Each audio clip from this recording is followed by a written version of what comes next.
What the research is showing that if you want to be happy, healthy and strong, eat 40 different plant-based foods a week. And people like freak out, wow, that's a lot.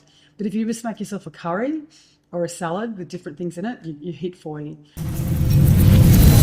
And what about food? So I think the gut biome is the new frontier. Like it is very, very highly correlated with mental health, motivation, your sleep, how you're perceived by others, your immune function. In fact, your gut biome trains your immune function when you're little. It is incredibly important. And the stuff that we feed kids, the stuff that we feed ourselves now is diabolical for your gut biome. So it's really hard to stay sane, have good sleep, keep your weight in check when you're not feeding your bugs appropriately. So I'm really big on gut biome. Like I'm super, super strict about food. Like I don't eat any junk food. I don't eat sugar.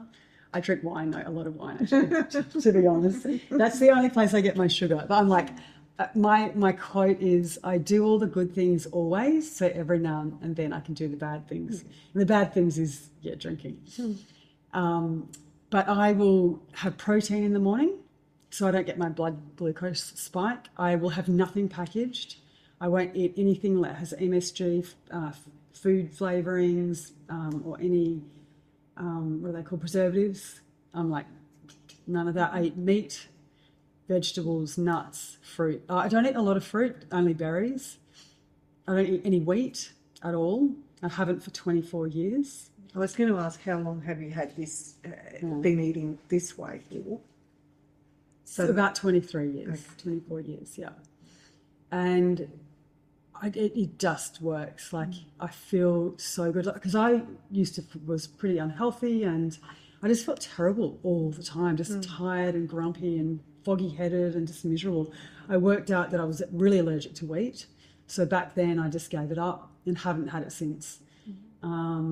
And the reason, I think a lot of people are getting allergic to wheat is because, there's probably wheat farmers listening to this and they know what they put on the glyphosates, the fungicides, and then, it gets processed, it has bleaches on it. Like the stuff we do to our wheat is like criminal. It's not food anymore, I believe. So I think that you've got to be very, very careful about the amount of wheat that you eat, particularly white bread, the white death. Sugar is terrible. Like our brain is not meant to be exposed to this much sugar.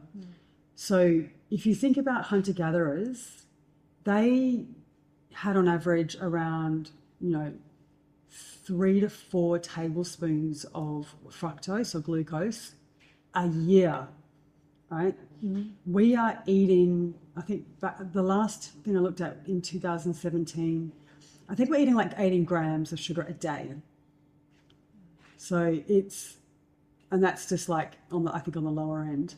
And so what happens is because our brain runs on either glucose or fructose or fructose, our brain exists inside 3 bags or meninges, and it's called the blood-brain barrier.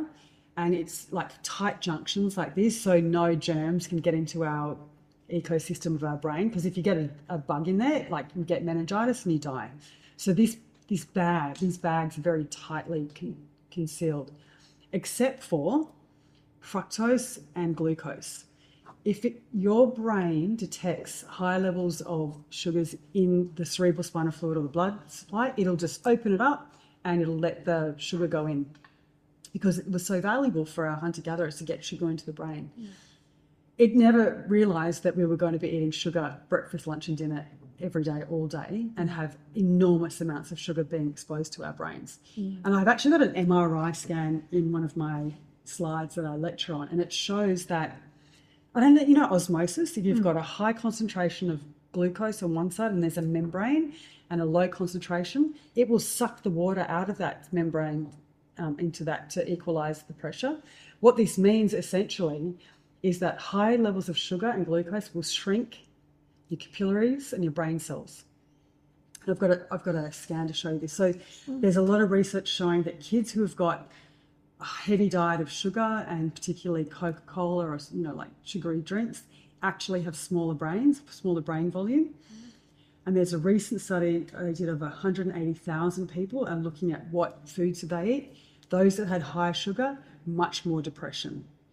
So I always say sugar is death. And I don't eat it ever. I would never eat lollies. Maybe once in a blue moon I might have ice cream, but rarely. Just don't eat it. Because I know it makes me feel down. It makes me feel awful.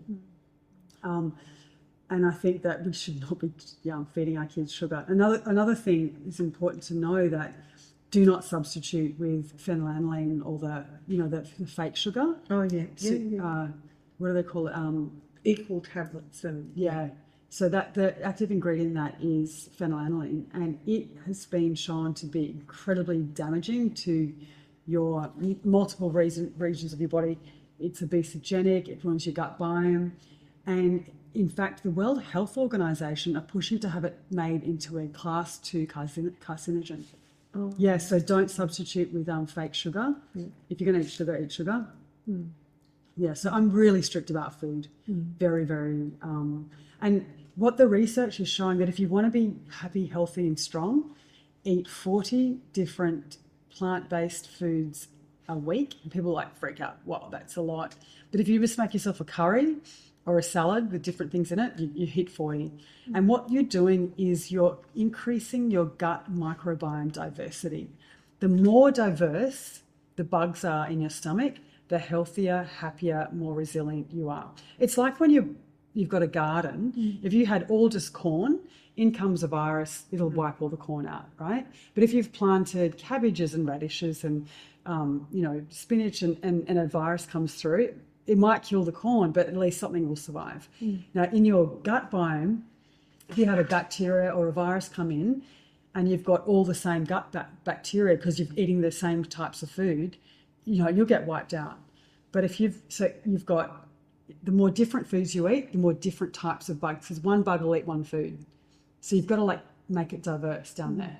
And that is different foods. Avoid, alcohol's pretty bad, but if you have antibiotics, it'll knock out your gut biome. And 85% of our serotonin is made by our gut biome. Serotonin is the happy hormone. It's also a precursor to the sleep hormone.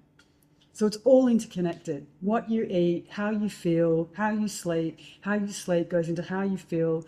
And when you're sleep deprived, you actually crave salty, fatty, sugary foods, which will, make you have a certain type of gut bacteria that'll make you do you know what I mean? It's like this vicious circle.